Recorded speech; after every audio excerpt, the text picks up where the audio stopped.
speech is about nutrition deficiency, industrial food addiction, disease development, and lifestyle changes.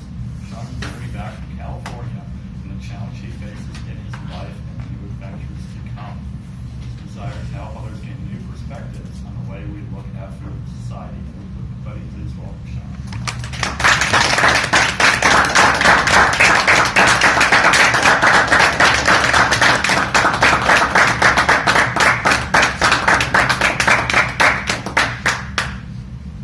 Fellow Toastmasters and guests, thank you very much. I was out in beautiful sunny California for nearly a year. That's where I was. It truly enriched my life experience. Not only that, it enriched my pale skin and blonde hair. Here I'm overlooking the beautiful, spectacular view of Hamul, California. Out here I was woodcrafting wooden mushrooms to sell to my friends, family, and the local market as an art job for myself. The next day I would wake up and I would go out to the La Jolla Cove, where the beautiful, crisp ocean air would come in and you could breathe it in. For those of you who have been to the beach, you know what I'm talking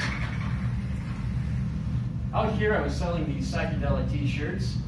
They were part of preserving marine life in the ocean. And I'll tell you what, it is quite an experience. You can see the seals in the background going, "Arr, arr, arr." And once in a while they get body slammed in the neck. You see them like take each other out on the rocks. It's pretty fun. One of these days, though, something unexpected happened to me that I was not prepared for. I got a phone call from my mom. She had something very important to tell me. She asked me to step aside. So I did. I said, "What's wrong, Mom?" She says, "Sean, your father has cancer. He's been diagnosed." At that moment, it was as though the world was caving in on me. I didn't know what to do or what to say. But I listened to my heart. And I decided that I needed to go back to South Dakota sooner than later.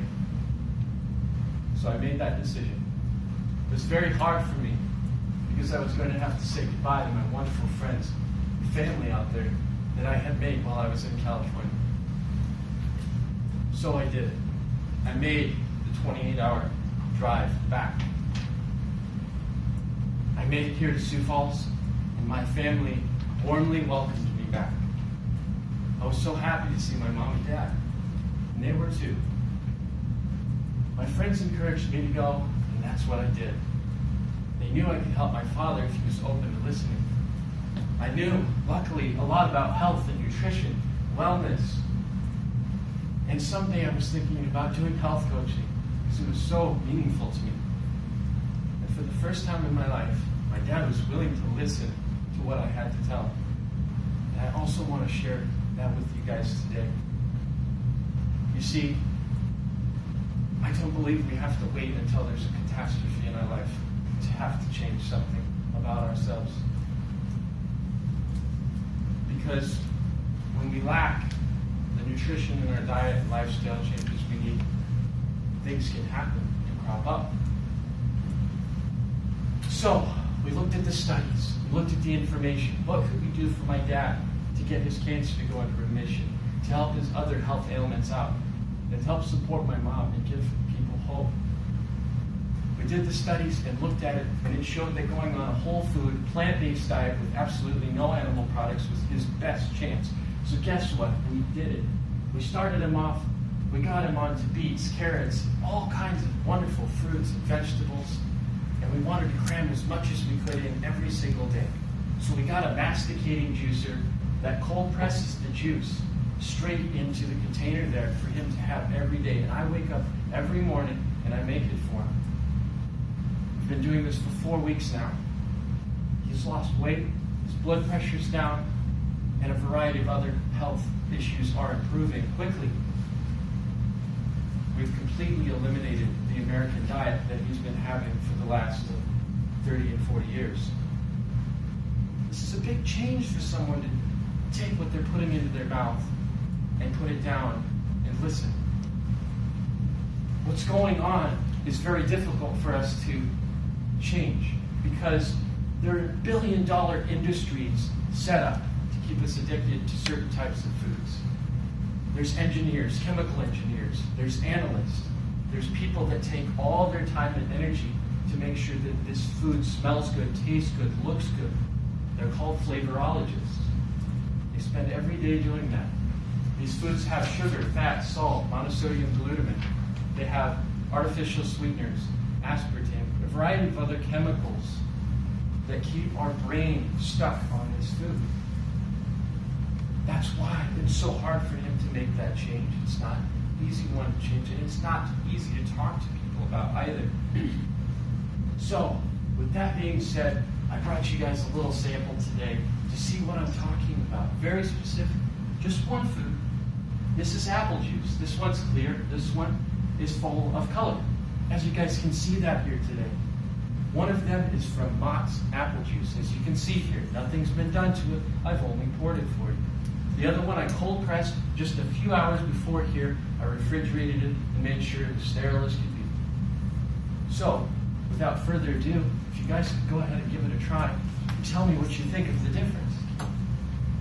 You don't have to drink it if you don't want to.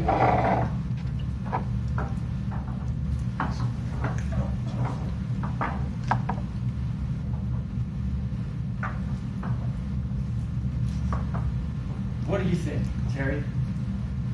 I'm a big fan of apple juice, and so I'll say that first. And I like them both. Like a bowl? Sure.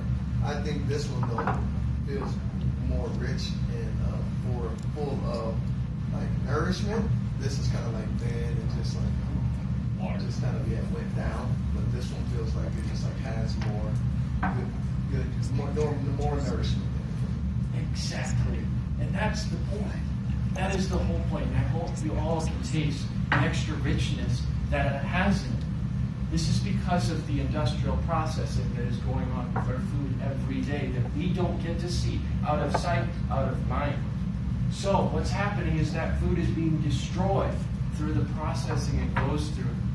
This is because those apples are grown on massive farms where the soil is depleted of its nutrition. The genetically modified apples are then sprayed with pesticides, herbicides, and fungicides. They are taken by the millions, put through massive hydraulic presses that push them through. Enzymes are dumped down to further press out the juice so they can get every little bit out. It is then boiled, all of it, in large, massive vats by the tons. They're stored in containers for up to a year before they even hit the bottom. And on top of that, it goes through microfiltration. After all this is done, all of the enzymes, antioxidants, polyphenols, and nutrition is destroyed. And what you're left with is basically a sugar, apple-flavored water beverage with added vitamin C. And I find it a bit misleading that on the packaging, it always says 100% juice. But now you can see what I'm talking about. All of these companies also have another issue. The insides of these boxes contain a polycarbonate called bisphenol A, or BPA. When this apple juice is processed through this harsh, quick manner, it ends up becoming more acidic, which can break down the polycarbonate lining in these boxes, which in turn sucks in the endocrine disruptor BPA. Endocrine disruptors can cause cancer, birth defects, and other hormonal problems in us. This is also not on the label. Another thing you don't see on the label of these foods is that they're supposed to contain something that is in the rich color that you see on the desk. Apples actually contain polyphenols. One of those polyphenols is known as quercetin. And quercetin can actually prevent cancer and prevent cancer from metastasizing if you already have it. also not on the label. And that's just one of many of the compounds in just apples alone. And these are the things that I feel the public needs to know about so that we're not getting sick and becoming overweight and undernourished. The same way that my dad has from eating beers like this. So what I have to leave you here with today is I had an amazing time out in California. It was a blast. I had a very new and difficult adventure to look forward to in South Dakota. And I have a very wonderful and present time with you all here at Toastmasters today. But I want to know what type of aftertaste do you want left in your mouth for the years to come.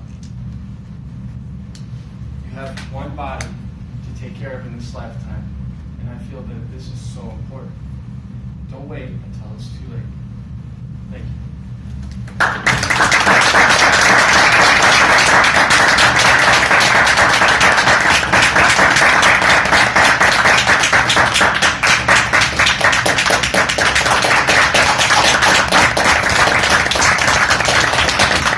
Thank you, Sean. Fantastic speech. Always love me, so free sample.